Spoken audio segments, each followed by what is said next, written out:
This is The Physics of Archery by Lily Guerin. The history of archery.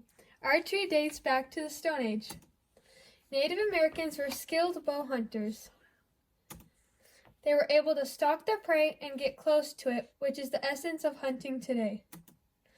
As immigrants moved into North America, they combined the European and Native American techniques and technologies. The first archery club, United Bowmen of Philadelphia, was founded in 1828. Writings of bow hunters Will and Maurice Thompson popularized bow hunting in the 1860s and 70s. Maurice Thompson wrote The Witchery of Archery in 1879, inspiring more people to bow hunt. The National Archery Association held the first U.S.-sponsored tournament. Science of a recurve bow. The recurve bow is a two-arm spring that stores mechanical potential energy when the string is drawn and pulled back at the limbs. When you draw back on the bowstring, your muscles exert a force on the string that bends the limbs backwards. The amount of force your fingers exert on the string when you've pulled it all the way back is called the draw weight. The elastic spring energy changes to potential energy, which can launch the arrow when you release the string. Hooke's law states that the draw weight is proportional to the draw length. The further that you pull back and deform the limbs in your draw length, the more you increase the force that in turn increases the stored potential energy. There is a limit to both how far a human can pull the string back and how far the limbs can bend before they break. The average human draw length is around 28 to 30 inches. Holding a bow at full draw makes you store up a certain number of pounds of elastic potential energy. Releasing the string without an arrow on it can damage or break your bow, because the energy isn't converted into anything other than being reabsorbed into the limbs in the bow, which is called dry firing. An arrow knocked on the string allows the stored energy to transfer to launching the arrow, even though some energy remains in the bow. History of a compound bow. The compound bow was invented in 1960 by Hull Wilbur Allen Jr. After an unsuccessful hunting trip in 1965 where Allen repeatedly missed a doe, he concluded that the arrow velocity was insufficient for optimal hunting. He experimented with designs to improve arrow speed.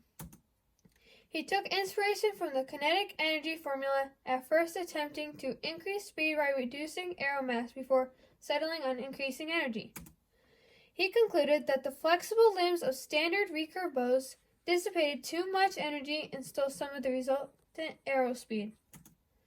He laminated a recurve bow with fiberglass and bonded it with epoxy to increase the strength.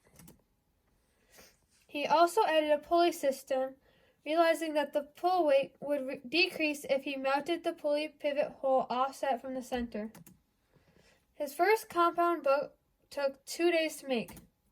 When Allen and his son did the first test shots, they revealed such an increase in bow velocity that him and his son began to celebrate, and his wife thought one of them was accidentally shot.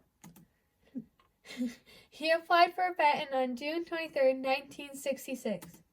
He was granted a patent in December of 1969. Parts of a compound bow. The arrow rest. This is what the arrow sits on as it is drawn.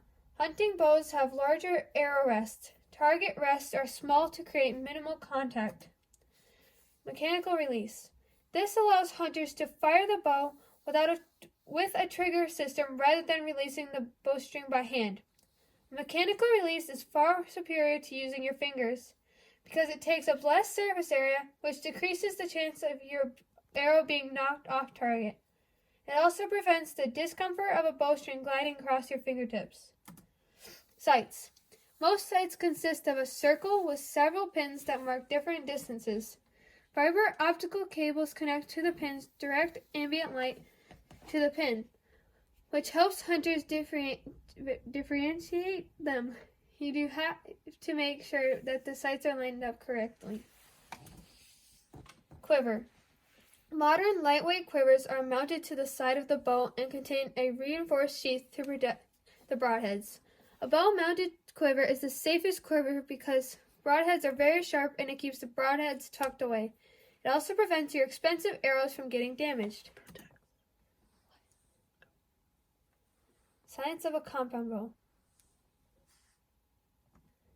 Compound bow gives archers a mechanical advantage by using a system of pulleys and cables to store the energy of the limbs. There is an initial resistance when drawing back, and then the bowstring draws back with little exertion of force. Once you have drawn back, you can hold the bowstring in place with very little applied force. This allows you to aim with precision and not have to worry about muscle fatigue that would make you tremble and affect your accuracy. Recurve bows are capable of arrow speeds around 220 feet per second or 150 miles per hour. The first compound bows were capable of arrow speeds around 300 feet per second or 200 miles an hour. Modern compound bows are capable of 370 feet per second or 252 miles per hour. The biblical aspect. Proverbs 12:27. The lazy do not roast any game, but the diligent feed on the riches of the hunt. Genesis 27:3. Now then, get your equipment, your quiver and bow, and go out to the open country to hunt some wild game for me. Genesis 9:3. Everything that lives and moves about will be food for you. Just as I gave you green plants, I will now give you everything. I believe that these verses tell us that God created some animals to feed his people, and hunting is biblically supported. And my sights. Thank you for watching. Please give me a good grade.